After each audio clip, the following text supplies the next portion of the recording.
আল্লাহ পড়েন।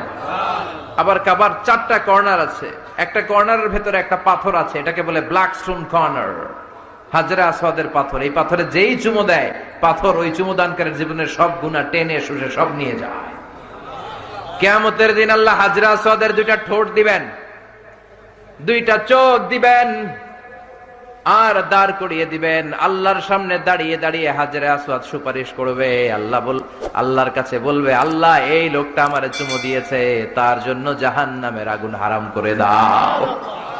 এই হাজরে আসওয়াদ পাথরের জন্য আমরা চুমু দিতে পারি, আল্লাহ তৌফিক দাও। জোরে বলেন আমিন। এই নিরাপদ শহরের কসম, শহরটার নাম মক্কা। চিল্লায় বলেন শহরটার নাম। এটার মাঝখানে একটা ঘর আছে, আল কাবা আল মুশাররাফা। লক্ষ লক্ষ মানুষ এই কাবা কেন্দ্রিক প্রতিদিন ছুটতে থাকে।